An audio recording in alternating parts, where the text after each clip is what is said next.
오늘 하나님께서 우리에게 주시는 말씀은 마태복음 6장 9절에서 13절 그리고 이어서 야고보서 1장 12절에서 16절까지 말씀 이어서 보도록 하겠습니다. 저희가 주일마다 계속해서 주기도문의 말씀을 배우고 있는데요.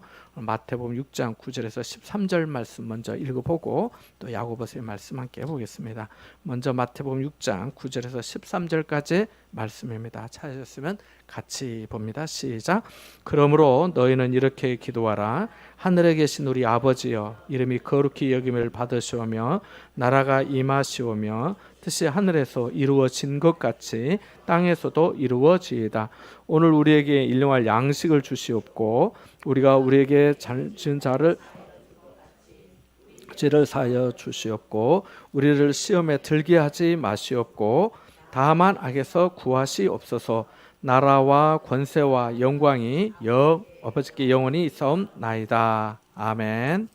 그리고 야고보서 1장 12절에서 16절까지의 말씀입니다. 제가 가진 성경으로는 신약성경 371쪽인데요.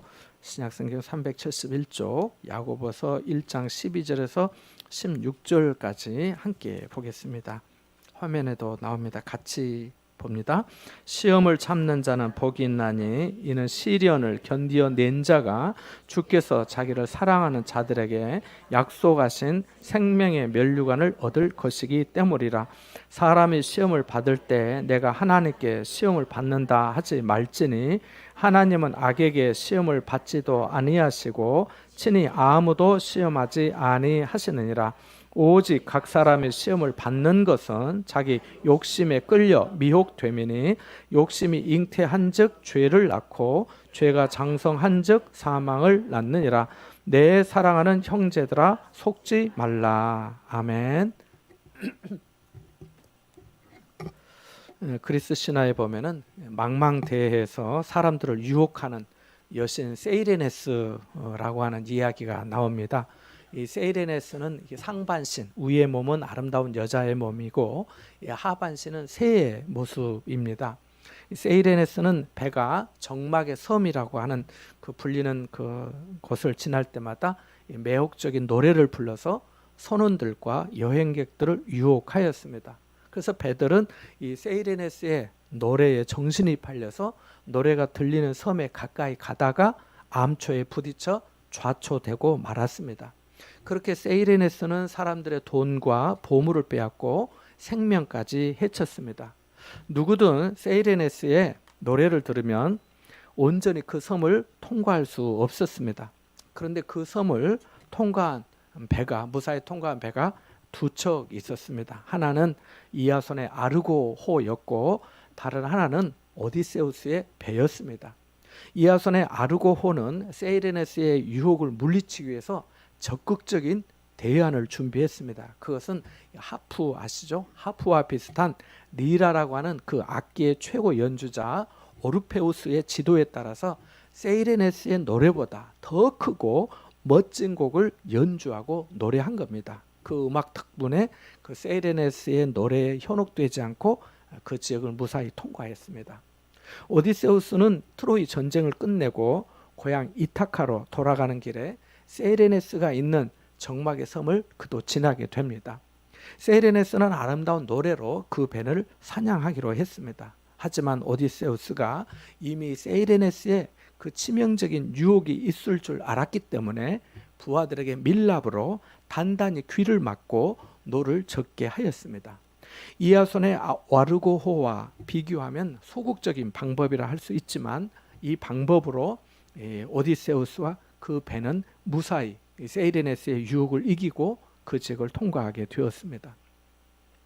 이 아침 저는 여러분과 예수님이 가르쳐 주신 기도, 즉 주의 기도 중에서 거의 마지막 부분의 기도에 대해 은혜를 나누고자 합니다. 전에 말씀드린 대로 주의 기도 또는 주기도문이라고도 하는데 이 주기도문 크게 두 부분으로 나눌 수가 있습니다. 예수님은 먼저 하나님을 위한 기도로 하늘에 계신 우리 아버지를 먼저 부르게 하시고 중요한 세 가지를 말씀하셨는데요. 첫째로 아버지의 이름을 거룩하게 하시고, 두 번째로 아버지의 나라가 오게 하시며, 세 번째로 아버지의 뜻이 하늘에서와 같이 땅에서도 이루어지게 하소서라고 기도하라고 말씀하셨습니다. 그래서 예수님은 우리가 드리는 기도의 대상이 나의 아버지만이 아니라 우리 아버지이심을 확실히 가르쳐 주시면서 앞서 그 말씀드린 세 가지의 기도를 먼저 하라고 하셨습니다. 이것은 마태복음 6장 33절에 너희는 먼저 그의 나라와 그의 의를 구하라 그러면 이 모든 것을 너희에게 더하시리라 라고 하는 말씀과 같은 맥락입니다. 다음으로 우리를 위한 기도로 또 세 가지를 가르쳐 주셨는데요. 첫째로 오늘 우리에게 일용할 양식을 주시고, 중요한 문제잖아요. 두 번째로 우리가 우리에게 잘못한 사람을 용서하여 준 것 같이 우리 죄를 용서하여 달라고 기도하라고 하셨습니다. 지난 주일에 배웠던 내용이지요. 그리고 셋째로 오늘 배울 말씀인데요. 본문 6장 13절의 말씀에 보니까 우리를 시험에 빠지지 않게 하시고 악에서 구하소서라고 하는 대목입니다. 그러니까 예수님은 우리를 위해 일용할 양식의 문제, 죄의 용서함을 받는 문제, 시험에 빠지지 않게 도와주시고 악에서 구해달라는 기도를 가르쳐 주신 겁니다. 왜요? 이것이 우리가 주님 앞에 서는 날까지 직면한 영적인 현실이며 삶의 실제적인 문제이기 때문입니다. 그러니까 우리가 주의 기도를 드릴 때마다 이런 얼개를 생각하면서 진실하고 간절한 마음으로 기도해야겠습니다. 이 기도는 한두 번 하고 말 기도가 아니고 천국문에 서는 날까지 사모하고 간구해야 할 기도이기 때문입니다. 그래서 어떤 사람이 진심으로 주님께서 가르쳐 주신 이 주의 기도만 할 수 있어도 모든 기도를 다 한 것이다 라고 말했습니다. 왜냐하면 이 기도에 우리 아버지이신 하나님을 고백하고 그분의 이름이 거룩하게 되기를 원하고 아버지의 나라의 통치가 이 땅에 임하고 하늘에서와 같이 땅에서도 아버지의 뜻이 성취되기를 사모하는 기도이기 때문입니다. 게다가 우리 생활에 필요한 일용할 양식 1만 달란트, 빛과 같은 그 죄에서 탕감받고 용서를 구하는 청혼의 기도, 시험과 유혹에서 모든 악에서 구해달라는 기도가 다 들어있기 때문입니다. 우리가 일상적으로 드리는 기도도 알고 보면 다 이 범주 안에 들어있는 거 아니겠습니까? 우리가 성령의 단비로 충만하면 그 은혜로 말미암아 하나님 아버지의 이름을 높이고 기뻐하면서 더 거룩하게 되기를 구하고 하나님의 나라의 주권과 뜻이 하늘에서와 같이 땅에서도 이루어지기를 자연스럽게 구하게 되니까요. 후반부에 우리를 위한 그 세 가지 기도도 마찬가지고요. 자, 그럼 여기 13절에서 마태복음 6장 13절이요. 우리를 시험에 들게 하지 마시옵고 다만 악에서 구하시옵소서. 우리를 시험에 빠지지 않게 하시고 악에서 구하소서라고 했는데 여기 시험이라는 단어가 무슨 의미일까요? 우리 한글 성경에는 학교 다닐 때 학교에서 치렀던 그 시험이란 말로 똑같이 되어 있습니다만은 영어 성경으로 보면은 달리 표현이 되어 있습니다. 영어 성경에는 temptation이라고 해가지고 유혹하는 그런 뜻이 있습니다. 현혹시키다, 미혹하다 그런 의미도 있습니다. 그러니까 어딘가 감추어진 목적이 있다는 느낌이 들지요.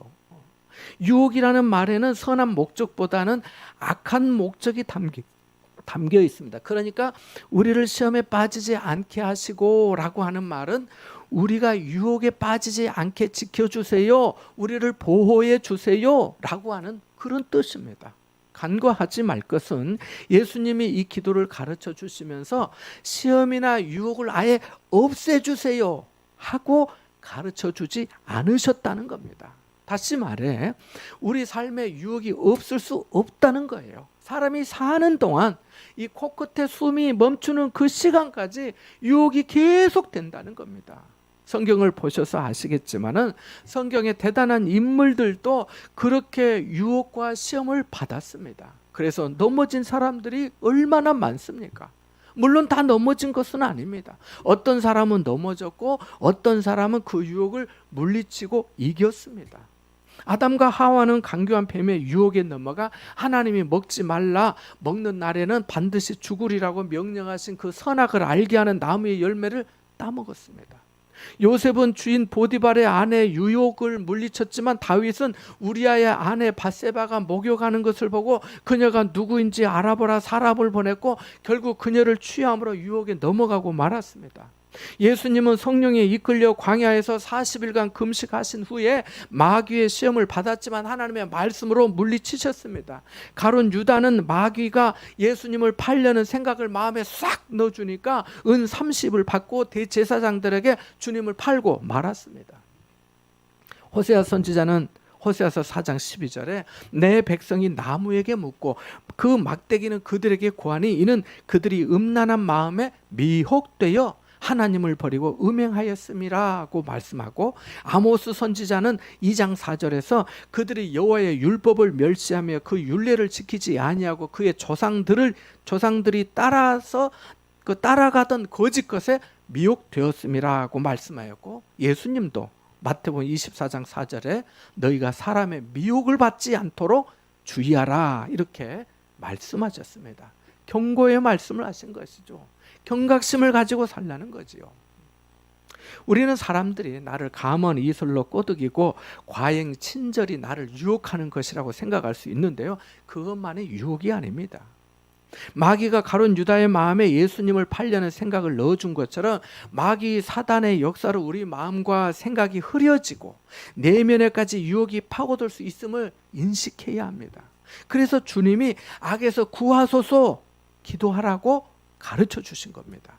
악의 역사가 있기 때문입니다. 어떤 사람은 세상의 어떤 유혹과 미혹에도 나는 끄떡없다고 생각하는데요, 그렇지 않습니다. 우리 마음과 생각을 파고드는 유혹이 얼마나 많습니까? 나는 역시 안 되는 사람이야, 쓸모없는 인생이야, 차라리 죽는 게 낫겠어 라고 하면서 부정적인 생각과 극단적인 생각의 노예가 되고, 더 이상 참을 수 없어, 내가 가만히 있으면 가족들이 나를 바보로 볼 거야, 내가 그 사람에게 복수할 거야 하면서 복수를 갚으려 하기도 합니다. 우리는 혼자 있으면서도 온갖 죄를 지으며 악의 하수인이 되곤 합니다. 그래서 어떤 찬양 가사가 주여 우린 연약합니다, 우린 오늘을 힘겨워합니다, 주 뜻 이루며 살기엔 부족합니다, 주여 우린 넘어집니다, 오늘 하루 또 실수합니다, 주의 긍휼을 구하는 죄인입니다 라고 노래한 거 아니겠습니까? 솔로몬에게 두 여인이 한 아이를 데리고 찾아왔습니다. 두 여인은 한 집에 살던 사람이었고 두 사람은 사흘 사이로 아이를 출산했습니다. 며칠 사이였다고요? 사흘 사이. 잘 듣고 계신가 제가 해서 물어본 겁니다. 사흘 사이로 자식을 낳았어요. 그런데 한 산모가 잠결에 아이 위에 눕는 바람에 아이가 질식에 죽었습니다. 그러자 그 산모는 죽은 자기 아이를 이웃의 아이와 바꿔치기 하였습니다. 바꿔치기를 당한 산모는 잠에서 깨어서 죽어있는 아이가 자기 아이가 아님을 단박에 알아보았습니다. 그래서 바꿔치기 한 산모에게 내 아이 내놓으라고 했습니다. 그러나 그 여인은 한사코 아니라고 내 아이라고 하면서 내주지 않았습니다. 그래서 두 여인은 아이를 데리고 솔로몬에게 현명한 판단을 내려달라고 찾아간 것입니다. 그때는 지금처럼 유전자 검사를 통한 친자 확인이 가능하지 않았기에 솔로몬은 고심 끝에 신하에게 칼을 가져오라고 명령합니다. 그리고 살아있는 아이를 칼로 나눠서 두 여인에게 반씩 나눠주라고 판결했습니다. 이때 아이의 진짜의 엄마의 마음이 불붙는 것 같아 뭐라고 했지요? 임금님, 어떻게 그런 결정을 내리십니까? 네 주여, 제발 아이를 죽이지 마시고 아이를 저 여자에게 주소서 하면서 울부짖었습니다. 한편 다른 여인은 내 것도 되게 말고 저 여자의 것도 되게 마소서 라고 하였습니다. 이 사건에서 악한 마음과 생각이 누구에게 임한 겁니까? 내 것도 되지 말고 저 여자의 것도 되지 말고 나누라고 한 여자 아닙니까? 세상에서 가장 무서운 것이 사람이라는 말이 있습니다. 마음과 생각이 선하지 않으면 무슨 일을 저지를지 알 수 없는 존재가 사람입니다. 헤로드 왕은 유대인의 왕으로 태어나신 이가 어디 계십니까? 우리가 저 먼 동방에서 별을 보고 그분에게 경배하러 왔습니다 라고 하는 박사들의 말을 듣고 대제사장들과 서기관들에게 이게 무슨 말이냐, 무슨 뜻이냐 하고 물어보았습니다. 그래서 그들이 왕이시여 성경에 베들레헴에서 메시아가 탄생할 것이라고 예언이 되어 있습니다 라고 말을 하니까 헤롯이 어떻게 했습니까? 헤롯이 베들레헴과 그 모든 지경 안에 있는 2살 아래의 모든 산의 아이를 죽이라고 하였습니다. 얼마나 끔찍하고 잔인한 일입니까? 하나님의 말씀에 명백히 예언이 되었고 그것이 실현된 것 같으면 겸손한 마음과 두려움으로 조심해야 하는데 그렇지 않았습니다. 사두개인 바리새인 서기관들은 예수님이 전하는 생명의 말씀과 하나님 나라의 선한 사역보다 자신들의 신분과 안위만을 더 생각하였습니다.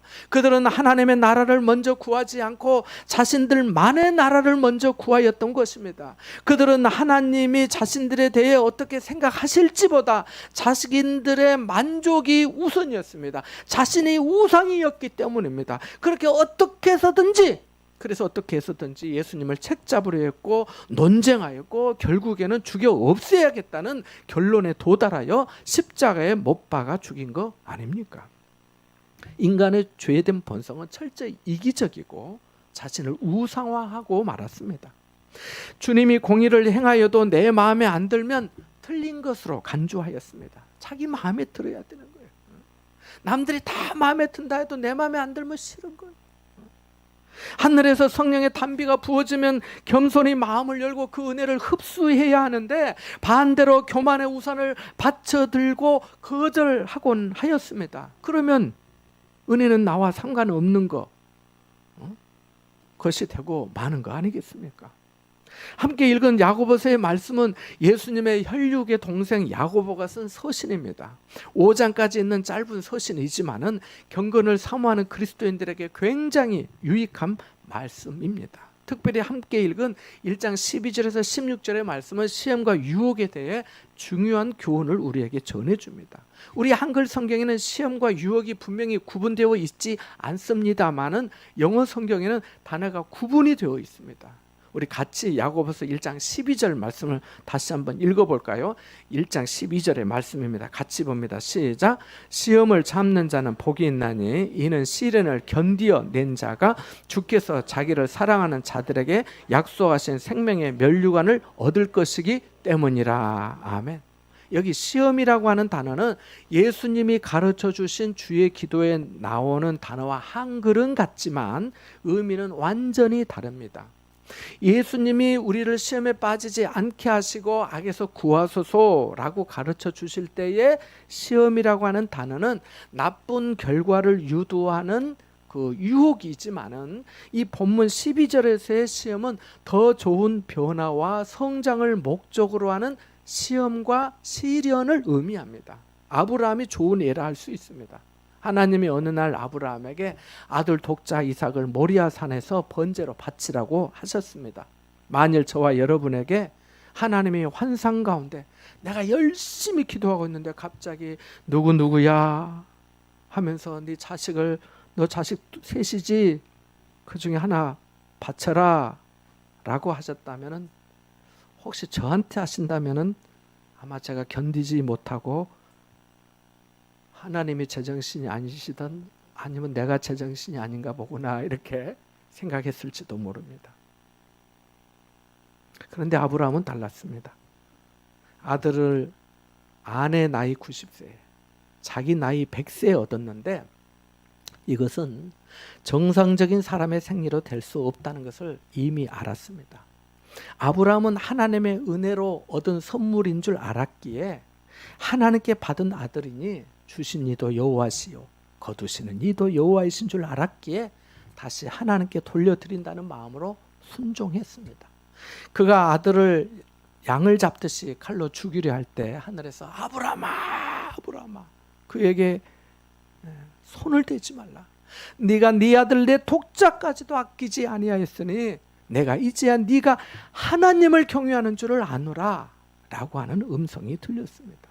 아브라함은 하나님에게 자신의 믿음과 순종을 확증받았고 하나님이 예비하신 순양을 잡아서 번제로 드리고 산에서 내려왔습니다. 하나님은 때로 우리에게 예기치 못한 고난과 시련을 주시곤 합니다. 요셉은 보디발 집에서 노예로 또 누명을 쓰고 감옥에서 많은 시간을 보내야 했습니다. 모세는 광야에서 잊어진 사람으로 40년을 살아야 했고 엘리야는 능력 있는 기도자라 하늘에서 그가 기도하니까 불이 내릴 정도의 그런 능력의 기도자였지만은 왕비 이세벨이 자기를 죽이겠다고 하니까 하나님께 자기 생명을 거두어 달라고까지 했습니다. 여러분처럼 저에게도 그동안 많은 일이 있었습니다. 앞으로 또 무슨 일을 만날지 모릅니다. 은혜교회를 개척한 이후로 겪은 시련만 나열해도 그 전엔 다 내려놓고 없다 치고 개척하고 난 다음에만 내려내도 그 중에 몇몇 사건은 지금도 가슴 아픈 사연으로 마음에 남아 있습니다. 믿었던 사람에게 실망과 거절을 당하고 오해와 비난을 받기도 하고 궁핍함과 좌절감을 겪은 것이 한두 번이 아닙니다. 어쩌면 그분들도 제게 실망했을지 모릅니다. 언제 누구 때문에 무슨 일로 그랬냐고 묻지는 말아 주십시오. 그럼에도 불구하고 그런 시련이 그리스도의 인내를 배우는 기회가 되었고 사람보다 주님을 더 의지하는 믿음이 되었고 주님이 일용할 양식 주시는 분이심을 체험하고 말씀을 통해 위로와 격려 주심을 깨닫는 시간이 되곤 하였습니다. 내 생각에는 당장 은과 금이 필요한 것 같았지만 그것들보다는 나사렛 예수 그리스도로 더욱 부요해짐을 알게 해주셨습니다. 여러분, 이스라엘 백성들은 광야에서 하나님의 친밀한 손길을 체험하였습니다. 우리도 그렇습니다. 때로 울어야만 하나님을 만나는 장소가 있습니다. 배가 고파야만 주님 앞에 엎드리는 훈련을 하게 될 때가 있습니다. 아파야만 주님의 고난을 자기 몸의 흔적으로 남길 수 있을 때가 있습니다. 궁핍해야 더 부요해지고 낮아지고 깨져봐야 겸손의 보화를 자기 것으로 담을 수 있을 때가 있더라는 것입니다. 이 모든 것이 시험과 시련을 통해 됩니다.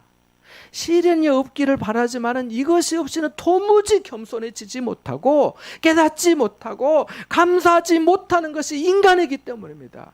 그러니 어떤 시련도 소용없는 시련은 없답니다. 지금은 고난과 고통, 환난, 역경, 두려움, 염려, 근심, 위축, 좌절과 절망인 것 같지만 이 또한 하나님의 섭리 가운데 다 지나갈 줄 믿으시길 바랍니다. 눈물이 변하여 기쁨이 될 줄 믿으시길 바랍니다. 문제는 테스트와 시련을 잘 견디어내는 겁니다. 견디어내는 거예요. 다 오거든요. 근데 인내하지 못하고 중도에 낙오되는 이들도 많거든요. 그래서 야고보 사도가 시험을 참는 자가 복이 있습니다. 시련을 견디어낸 자는 주께서 자기를 사랑하는 자들에게 약속하신 생명의 면류관을 얻을 것이기 때문입니다. 라고 한 겁니다. 사랑하는 여러분, 앞서 행하시는 하나님께서 사막에 강을 내시고 광야의 길을 내신 것처럼 여러분을 인도해 주실 줄 믿습니다. 시험과 시련이 지금은 고통스럽지만 우리를 그리스도의 사람으로 더욱 성숙하게 성장하게 해줍니다. 종국에 우리에게 복이 되고 생명의 면류관에 대한 소망이 되는 줄 믿습니다. 하지만 이와 다른 시험도 있습니다. 말씀드린 것처럼 유혹과 미혹입니다. 13절에서 16절은 우리가 시험을 받을 때 우리의 반응이 어떠해야 하는지 그리고 그것이 왜 생기는지에 대해 말씀해 줍니다. 함께 13절에서 16절까지 말씀을 다시 읽어볼까요? 같이 봅니다. 사람이 시험을 받을 때 내가 하나님께 시험을 받는다 하지 말지니 하나님은 악에게 시험을 받지도 아니하시고 친히 아무도 시험하지 아니하시느니라.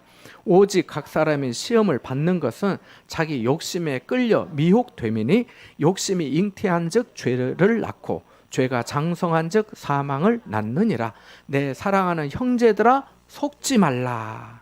미혹에 넘어가지 말라 이 말이에요. 유혹되지 말라 그 말이죠.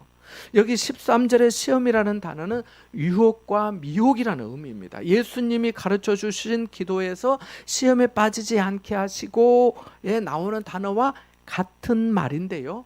사람이 어떤 유혹이나 미혹을 받을 때 하나님이 나를 유혹하신다라고 하지 말라고 합니다. 왜냐하면 하나님은 악에게 시험을 받지도 아니하시고 친히 아무도 시험하지 않으시기 때문이라 합니다. 다른 말로 하면 하나님은 온전하시고 선하시고 의로우시고 거룩하시기에 성도를 미혹하여 넘어지게 하는 분이 아니라는 거예요. 자, 그러면 사람이 그 미혹을 받는 이유는 뭘까요? 그 이유가 14절 15절에 나와 있는데요. 오직 각 사람이 유혹을 받는 것은 자기 욕심에 이끌려 미혹됨이라고 말씀합니다. 그러니까 그 욕심이 죄를 낳고 죄가 장성하여 사망까지 낳는다고 말씀합니다. 예를 들면 다윗이 우리아의 아내를 범한 죄가 그렇습니다. 전군이 다 나가서 암몬 족속과 싸우고 있는데 왕이 왕궁 옥상에 거닐다가 목욕하는 한 여인을 봅니다. 생각을 해보면 여인은 좀 가리고 목욕을 하지 왜 그랬는지 모르겠어요. 옥상에 보니까 누가 목욕을 하고 있는 거예요. 그래서 사람을 보내서 그녀가 누구인지 알아보라고 결국에 자기 침상으로 데려와 통침합니다. 임신이 됩니다. 다윗은 자기 죄를 덮기 위해 아무도 모르게 그녀의 남편 우리아를 전장에서 호출하여서 집에 가서 좀 쉬라고 그렇게 합니다. 하지만 충성스러운 우리아는 전우들이 전장에서 싸우고 있는데 혼자 편히 쉴 수 없다고 생각해서 왕궁 문에서 잠을 잡니다. 다음날 다윗이 왜 집에 안 갔냐고 물으면서 오늘은 아주 술을 거나하게 대접해가지고 술에 취하게 합니다. 그래서 또 이렇게 집에 좀 가라고. 그래도 우리아는 집에 가서 아내와 통침하지 않습니다. 여느 군인 같으면 집에 갔을 텐데 우리아는 안 그랬습니다. 다윗은 안 되겠다 싶어서 우리아의 손에 우리아를 적과 싸울 때 선봉에 세워서 다른 사람들 싹 물러나가지고 죽게 하라고 하는 편지를 들려서 요압 장군에게 보내고 편지를 받은 요압은 다윗의 명령대로 합니다. 다윗이 그를 그렇게 죽였습니다. 욕정이 죄를 낳고 죄가 장성하여 사람을 죽이고 자신의 영혼도 죽게 되었습니다. 에덴 동산에서의 세이레네스의 노래와 같은 간교한 마귀의 유혹이 하와에게 들렸을 때 하와는 자기 눈이 밝아져 하나님과 같이 될 줄 아는 욕심이 발동했습니다. 아마 남편 아담에게도 그렇게 말하면서 봐봐요.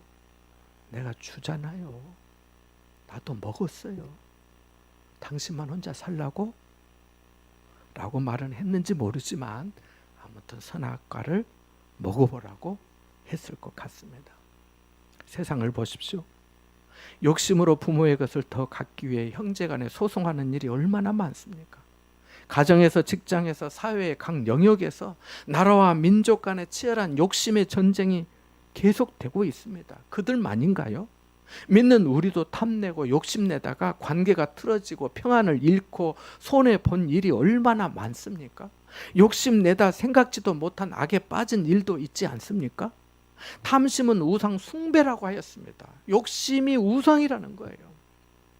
자, 우리가 우리를 유혹에 빠지지 않게 하시고 악에서 구하소서라고 기도해야 하는데 어떤 마음으로 삶을 살아내면서 그러면 이 기도를 해야 할까요?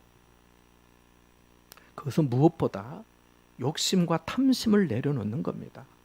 기도하면서 욕심 부리고 금한 것에 대해 탐욕을 멈추지 않는다면 어떻게 되겠습니까? 결국 자기 욕심으로 유혹에 빠지게 되고 악에 치우쳐 사망에 이를 수밖에 없지 않겠습니까? 그러니까 우리가 주님의 기도를 드리면서 욕심보다 감사를, 교만함보다 겸손함을, 불평과 원망보다 만족과 인내를 배워야 합니다. 그래야 나를 향하신 하나님의 선한 뜻이 나를 통해서 우리 가정의 이 세상에 이루어질 것이기 때문입니다. 사랑하는 여러분, 우리는 들리는 소리를 분별할 줄 알아야 합니다. 지금 내게 속삭이는 소리가 나를 유혹하는 세이레네스의 소리는 아닌지 분별하는 지혜가 있어야 합니다.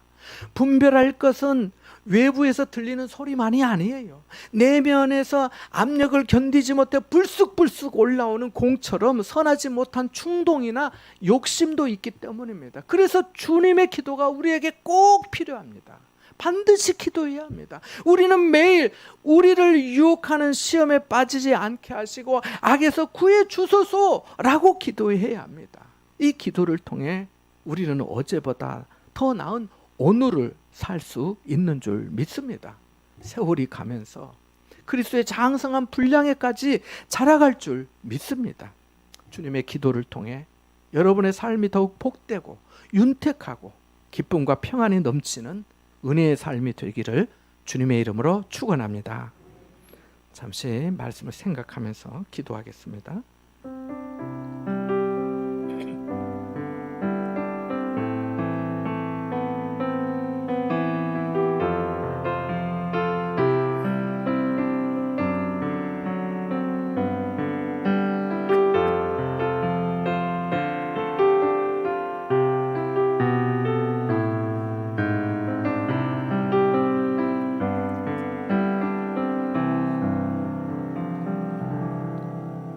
은혜로우신 하나님 아버지, 우리를 넘어지게 하는 유혹의 시험에 빠지지 않게 하시고 악에서 구하여 주옵소서.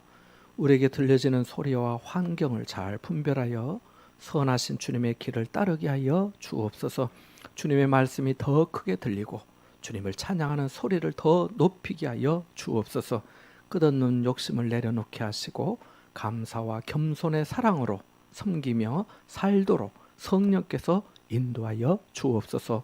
예수님의 이름으로 기도합나이다. 아멘.